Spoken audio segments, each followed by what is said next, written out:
തൃശൂർ പുതുക്കാട് ദേശീയപാതയിലുണ്ടായ അപകടത്തിൽ യുവാവ് മരിച്ചതിന് പിന്നാലെ ദുരൂഹത ആരോപിച്ച് കുടുംബം. പാലക്കാട് പട്ടാമ്പി സ്വദേശി റിജാസിന്റെ മരണം കൊലപാതകമെന്നാരോപിച്ചാണ് കുടുംബം തൃശൂർ റൂറൽ പോലീസിൽ പരാതിപ്പെട്ടത്. കഴിഞ്ഞ ഞായറാഴ്ചയാണ് റിജാസും സുഹൃത്ത് ഗ്രീഷ്മയും സഞ്ചരിച്ച ബൈക്ക് അപകടത്തിൽപ്പെട്ടത്.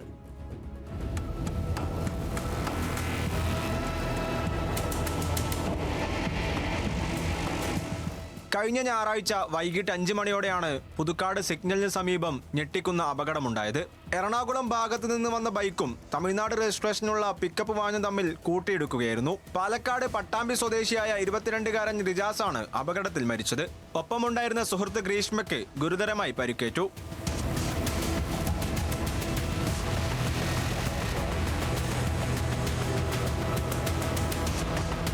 സംഭവത്തിന്റെ CCTV ദൃശ്യങ്ങൾ പുറത്തു വന്നത് സംശയങ്ങൾക്കിടയാക്കിയിരുന്നു. അപകടത്തിൽ ഗുരുതരമായി പരിക്കേറ്റ ഗ്രീഷ്മയ്ക്ക് ബോധം വന്നതോടെ ബന്ധുക്കൾ യുവതിയുമായി സംസാരിച്ചു.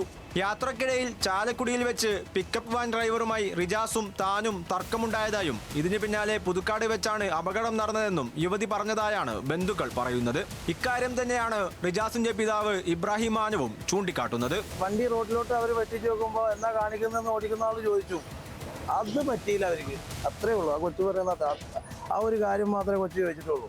നിങ്ങൾ എന്താണ് വണ്ടി ഇങ്ങോട്ട് കയറ്റിയെന്ന് ചോദിച്ചു. പ്രകോപനമായിട്ട് തന്നെ ചോദിച്ചു, അല്ലാണ്ട് ഇതല്ലേ ചോദിച്ചു. അത് അവന്മാർക്ക് ഇഷ്ടമായില്ല. അതുകൊണ്ടാണ് ആ കുട്ടി എങ്ങനെ ചെയ്തത്. സംഭവ ദിവസം തന്നെ പുതുക്കാട് പോലീസ് പ്രാഥമിക അന്വേഷണം നടത്തി കേസെടുത്തിരുന്നു. എന്നാൽ ഡ്രൈവിംഗിനിടെ ബ്രേക്ക് പാഡിനിടയിൽ വെള്ളം നിറച്ച കുപ്പി വീണുവെന്നും ഇതേ തുടർന്ന് ബ്രേക്ക് നഷ്ടമായതോടെയാണ് അപകടമുണ്ടായതെന്നുമാണ് തമിഴ്നാട് സ്വദേശിയായ ഡ്രൈവർ മൊഴി നൽകിയത്. മനഃപൂർവ്വമല്ലാത്ത നരഹത്യക്ക് കേസെടുത്ത സംഭവത്തിൽ വിശദമായ അന്വേഷണം നടത്താനാണ് പോലീസിന്റെ തീരുമാനം. ന്യൂസ് മലയാളം, തൃശൂർ.